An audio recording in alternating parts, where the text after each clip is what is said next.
नमस्कार विद्यार्थियों, आपका फिर से मेरी ऑनलाइन क्लासेज में आपका हार्दिक स्वागत है। यहाँ पे अपन बात कर रहे थे कल एन का मतलब आपको हमने समझा दिया था कि एन का मतलब क्या है। यहाँ पे न्यूक्लियर से है या न्यूक्लियस से है और न्यूक्लियस किस प्रकार से स्पिन करके वहाँ पे वो मैग्नेट की तरह व्यवहार कर रहा है। आगे हमने न्यूक्लियर स्पिन संख्या का मान यदि यहाँ पे 0 आता है तो वो कंपाउंड उसकी स्ट्रक्चर्स के बारे में एनालिसिस हम नहीं कर सकते हैं और वो स्पेक्ट्रम हमें नहीं देता है। यदि यहाँ पे न्यूक्लियर स्पिन संख्या का मान कुछ वैल्यूज में आता है तो उसी की हम स्ट्रक्चर्स के बारे में या उसकी स्ट्रक्चर्स का हमें स्पेक्ट्रा प्राप्त होता है। इतनी हम बात कर चुके थे, अर्थात हम एन का मतलब समझ चुके थे। लेकिन अब आज हमें एम का मतलब समझाना है आपको कि एम क्या है। यहाँ पे एम का मतलब मैग्नेटिक से है, अर्थात इसके मैग्नेटिक बिहेवियर से है। यहाँ पे हम समझ चुके थे कि इस प्रकार से हमारा क्या था, न्यूक्लियस था और वो किस प्रकार से, एक प्रकार से क्लॉकवाइज और एक प्रकार से किस प्रकार से वही एंटी क्लॉकवाइज क्या हो रहा था, रोटेट हो रहा था और अपनी एक्सिस के ऊपर स्पिन मोशन शो कर रहा था। इसी प्रकार से यदि मैं इसके एम का मतलब आपको समझाता हूं कि एम का मतलब क्या है, ये हमारा न्यूक्लियस है, ये भी हमारा न्यूक्लियस है।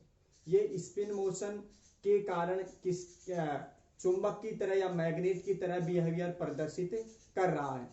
देखिए किस प्रकार से इसको हम समझ सकते हैं। यदि मैं इसको एक्सटर्नल मैग्नेटिक फील्ड के अंदर ले जाता हूं या बाह्य चुंबकीय क्षेत्र को, अब इसको जो हमारा न्यूक्लियस है इसको अगर लेके जाता हूं तो वो किस प्रकार से प्रॉपर्टीज शो करता है उसके ऊपर हम चर्चा करते हैं। मान लीजिए हमारे पास में ये समझने के लिए ये हमने एक्सटर्नल मैग्नेटिक फील्ड H0 से प्रदर्शित कर दिया है हमने। यहाँ पे इसे हम लिख सकते हैं कि बाह्य चुंबकीय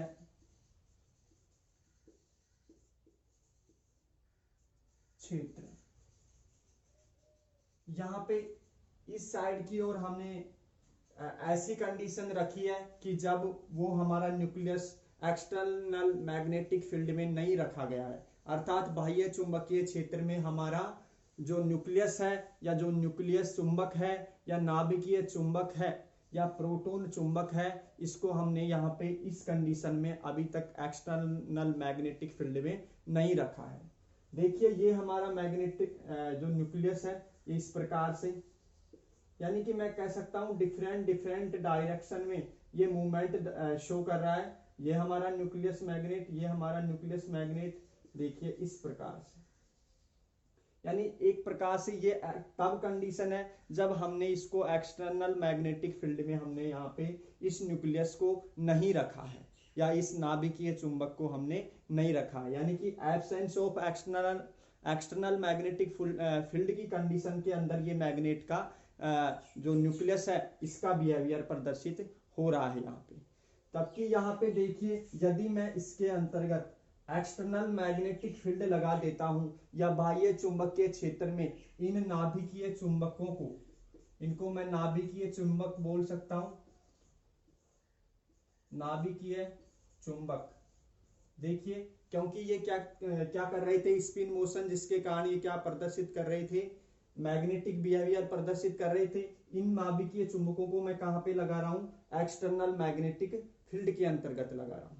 देखिए क्या प्रदर्शित होंगे, कुछ मैग्नेटिक जो न्यूक्लियस मैग्नेट है ये तो कुछ तो एक्सटर्नल मैग्नेटिक फील्ड की डायरेक्शन में व्यवस्थित हो जाएंगे और कुछ उसकी विपरीत दिशा में अरेंजमेंट इनका हो जाता है। देखिए हम चित्र के माध्यम से इसको प्रदर्शित करते हैं। देखिए एक्सटर्नल मैग्नेटिक फील्ड की डायरेक्शन ये है, तो देखिए कुछ तो न्यूक्लियस है हमारा इस प्रकार का, इसी की डायरेक्शन में अरेंजमेंट हो जाता है इस प्रकार से। देखिए ये एक्सटर्नल मैग्नेटिक फील्ड की डायरेक्शन है, इसी डायरेक्शन में हमारे जो नाभिकीय चुंबक हैं इसी डायरेक्शन में क्या हो गई, ये व्यवस्थित हो गई। जबकि कुछ क्या है, जो कुछ है इसके विपरीत दिशा में, देखिए इसकी डायरेक्शन इसके विपरीत है नीचे की ओर, तो यहाँ पे ये इस प्रकार से व्यवस्थित हो जाएंगे। इस प्रकार का अलाइनमेंट इस प्रकार का मिलता है। ये कब की कंडीशन है, जब हम इस नाभिकीय चुंबकों को बाह्य चुंबकीय क्षेत्र में व्यवस्थित कर देते हैं। तो कुछ तो इसकी की डायरेक्शन में व्यवस्थित हो जाएंगे और कुछ इसके विपरीत हो जाएंगे। और ये कंडीशन कब की है? जब हमने एक्सटर्नल मैग्नेटिक फील्ड नहीं लगाया है। और ये कंडीशन कब की है? जब हमने यहाँ पे बाह्य चुंबकीय क्षेत्र में लगा दिया है इन नाभिकीय चुंबकों को। इसी आधार पे देखिए यहाँ पे हमें स्टेट के बारे में भी जानकारी प्राप्त होती है। यहाँ पे देखिए कौन से न्यूक्लियसों का रीअरेंजमेंट डायरेक्शन में होगा और कुछ का विपरीत होगा। हमने यहाँ पे देखिए किसी प्रोटॉन के बारे में, सपोज करिए यहाँ पे हमारे बारे में हमने किसके बारे में जानकारी प्राप्त करनी है, ये हाइड्रोजन का प्रोटॉन है। इसके ऊपर यहाँ पे हमें ये प्राप्त होना चाहिए कि इसके जो न्यूक्लियस है, इस न्यूक्लियस के बारे में हमें जानकारी प्राप्त करनी है। और ये मान लीजिए ये नाभिकीय चुंबक क्या है, यहाँ पे ये प्रोटोनिक चुंबक हो गया। ये न्यूक्लियस है किसका है? हाइड्रोजन का है। यदि हाइड्रोजन के लिए अगर मैं आई की बात करूं या नाभिकीय चुंबकीय क्वांटम संख्या की बात करूं, तो यहाँ पे आई का मान कितना होता है भाई? +½ होता है क्या? +½ कैसे निकाला? अयुग्मित इलेक्ट्रॉनों की संख्या n/2। तो इस फॉर्मूले से हम आई के मान या स्पिन का मान, हम न्यूक्लियर स्पिन का मान हम क्या निकाल सकते हैं? इस फॉर्मूले के माध्यम से निकाल सकते हैं। तो देखिए कुछ की एनर्जी क्या हो गई? कम हो गई, और कुछ की एनर्जी क्या हो गई? ज्यादा हो गई। इसी आधार पे देखिए जिसकी एनर्जी क्या होगी भाई? कम होगी, वो लो एनर्जी लेवल में होंगे, और कुछ की क्या होगी भाई? एनर्जी अधिक होगी, जो क्या होगी? उच्च ऊर्जा स्तर में होंगे। जिसकी एनर्जी कम होती है वो हैवी स्टेबल स्टेट होती है, और जिसकी अधिकांशतः एनर्जी होती है वो क्या होती है भाई? लेस स्टेबल स्टेज होती है। यदि मैं इसको स्टेज का नाम देना चाहूं तो इसको मैं शो कर रहा हूं, इसको मैं बोल रहा हूं अल्फा स्पिन स्टेट। इसको जी हाँ मैं क्या बोल रहा हूं? Alpha spin state. और इसको नाम दे देता हूं मैं बीटा स्पिन स्टेट। हमें ये पता चला कि यहाँ पे देखिए दो भाग है। एक तो एक्सटर्नल मैग्नेटिक फील्ड की डायरेक्शन में, उसको हम बोल रहे हैं क्या? Alpha spin state. और जो यहाँ पे एक्सटर्नल मैग्नेटिक फील्ड की जो विपरीत डायरेक्शन है या एंटी डायरेक्शन है, इसको हम बोल रहे हैं बीटा स्पिन स्टेट। जी हाँ, आपको समझ में आया होगा ये दोनों स्टेट के बारे में। यदि मैं यहाँ पे चर्चा करना चाहूँ कि कौन सी स्टेट है जो हैवी स्टेबल है और कौन सी लेस स्टेबल है, देखिए यहाँ पे हमें फॉर्मूला हमें पता है कि जिसकी एनर्जी ज्यादा होती है वो क्या होता है? प्रकृति में लेस स्टेबल होता है, और जिसकी एनर्जी कम होती है वो क्या होता है भाई? अधिक स्टेबल होता है।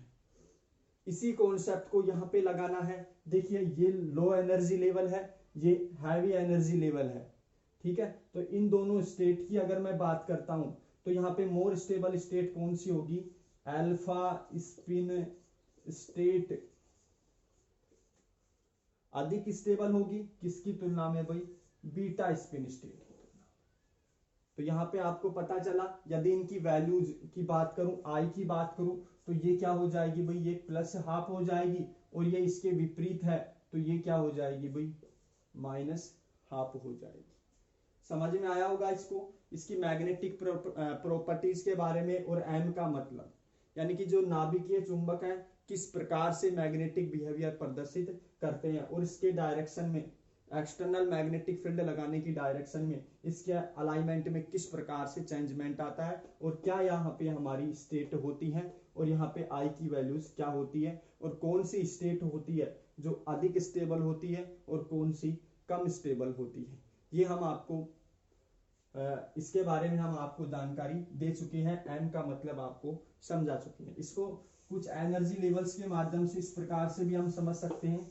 देखिए यदि मैं इसको ग्राफ के अंदर रिप्रेजेंट करूं इस प्रकार से, तो यहाँ पे हमारे पास में क्या है? एक्सटर्नल मैग्नेटिक फील्ड की डायरेक्शन है इस प्रकार से। तो देखिए यहाँ पे देखिए कौन सी स्टेट है? ये बीटा स्पिन स्टेट है, और नीचे की तरफ कौन सी आएगी भाई? Alpha spin state. देखिए यहाँ पे ये अल्फा स्पिन स्टेट है, ये बीटा स्पिन स्टेट है। इसके लिए वैल्यूज होती है -12 और इसके लिए होती है +12। तो और इन दोनों स्टेट का अंतर होता है, जो ऊर्जा का अंतर होता है, इसको मैं डिनोट करता हूं डेल्टा ई से। तो इन दोनों ऊर्जाओं का जो अंतर है वो क्या कहला रहा है, यहाँ पे डेल्टा ई कहला रहा है। तो लेस स्टेबल कौन सी, बीटा स्पिन स्टेट, और अधिक स्पिन स्टेट कौन सी, वही अल्फा स्पिन स्टेट। यदि मैं आगे